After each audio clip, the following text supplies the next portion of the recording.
Hey guys, how are you doing today? This is Chris, and I'm going to talk about weight placement and kind of weight theory a little bit today. And before I say anything else, I want to say thank you because I have reached the 100 subscriber mark on YouTube, which if somebody had told me that I'd have 100 people following me on YouTube, I would have laughed at them. But no, thank you. Thank you very much for sharing and all the comments and everything. I want to continue to grow this channel, and I'm going to keep working on the Hot Wheels stuff. I've had a fair amount of growth since running King of the Hill, and I've got a little bit of press there, and the Kelly Speedway races and the King of the Hill races have made people more aware of who I am. But I've been racing these cars since 2014, so I've had a presence in this world for a little while, but it's just started to grow, which is kind of cool. But I want to give you guys an update on Crush and talk a little bit about weight placement. I wasn't sure if I was going to show you guys where the weight was going to end up, but this is kind of how it ended up. It's not glued in yet, and it still needs a little tweaking. But you can see this piece right here, I actually had to work on quite a bit. I had this little channel here goes up over the front axle, and this little cutout piece here is so it'll sit in there like so. Yeah, so it takes a lot of patience and a lot of tweaking. If you're wondering, to get that channel in there, I basically just laid a drill bit of, approximately correct size and hammered it into the lead. Laid it on its side and drove it in to round that out. Lead is super easy to work with, so, don't be afraid to experiment and really fit your pieces in there. But that's probably how the weight's going to end up in Crush. So, I'm still going to I'm still playing with wheels and axles, and I've got a bunch of other little things to do before he's finished. So you can see I try to put a lot of thought into these things. But anyway, getting on to weight theory. Now, just so happens that I have a Chrysler 300 frame here. Excuse me, yeah, itchy nose. I only have probably 30 or 40 of these things in my desk drawer, so I use them a lot. But this is your front, this is your rear. Generally for drag racing, straight line racing, just across the board, where you're going to want your weight is going to be right in front of your rear axle. So I tend to do something like that. This being your front wheels, this being your rear wheels. You're placing your weight right in front of the rear axle. Now you can, if you've got room or whatever, you can go right up over your rear axle. If you've got like a station wagon or something, or a pickup truck, you can put the weight all the way back. But I wouldn't recommend it. It actually makes the car a little squirrely. And by squirrely, I mean, I'm losing my focus here. With the weight all on the rear wheels, the front end gets a little light, and that can cause the car to, unless your wheels are running super true, the car could want to wander a little bit on the track, without having that much weight on the front end. But you do want to, if you have a heavy casting car, yeah, go ahead and try and cheat as much weight as far back as you can. But if the car is light in the front to begin with, yeah, chances are your best bet's going to be a weight placement, something like that. Now, if you're doing something where it's going to be multiple tracks and stuff, again, I mean, what I'll do with these quite often is I'll hammer a piece of lead flat and just lay it in the pan and put the original interior right over top of it, so it's down in the bottom of the car. So you've got, basically you're filling this whole center cavity with lead really thin down low. That's not a bad way to approach it. It's a very good, simple trick.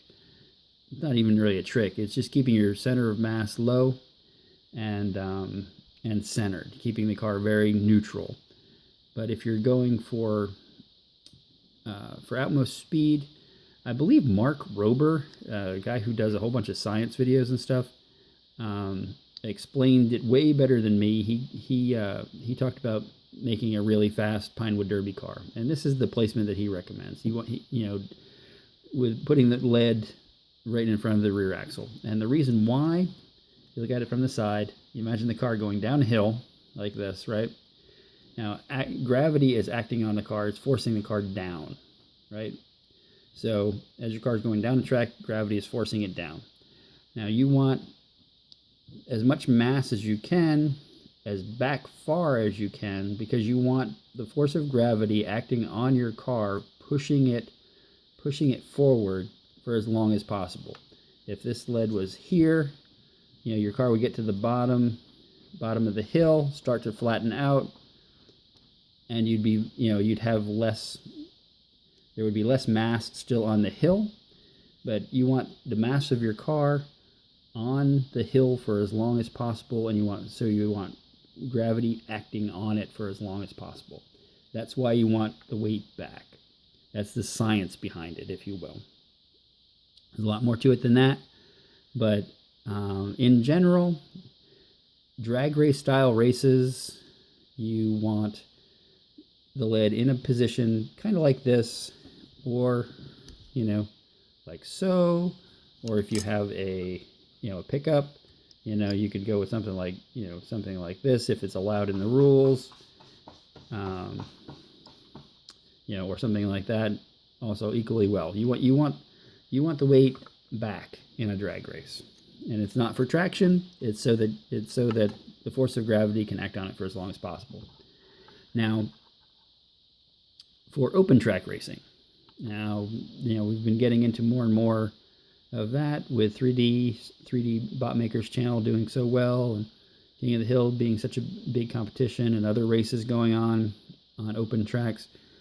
Now, I haven't really spent enough time with it, but generally you're looking at something like this. You're looking at depending, and you can scale your car, but you're going to want about a 50-50 kind of balance on an open track. And that is, you want to keep the car very neutral. So in other words, you hit a corner, if your weight is far back, the rear is going to want to just, slide around immediately, because it's going to want to keep going straight.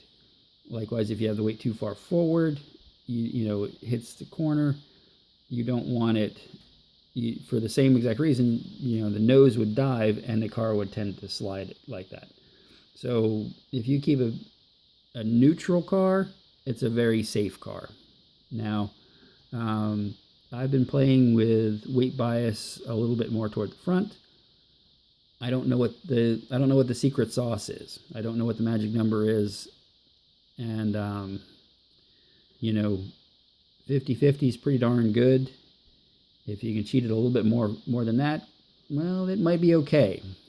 But I haven't done enough research on it to really say for sure. I've run a lot of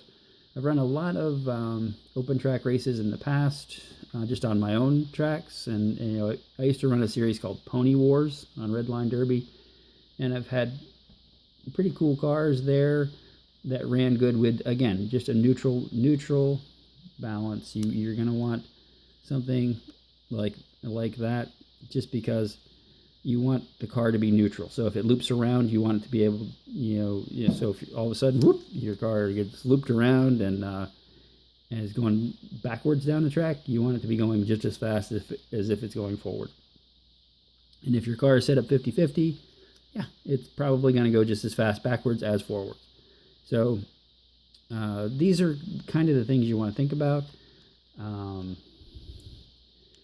Questions. If I was asked, how I would set up my car on for someone else's track versus my track. Well, it's really the same. On a drag race style track, unless there's really something weird going on with the track, it's very specific. You know, I mean, you excuse me. Chances are you're going to want your weight in a position kind of like this, right with your, if you're drag racing, you're going to want the weight right in front of your rear axle. So I've rambled on a little bit here, but there's really not much more to it than that.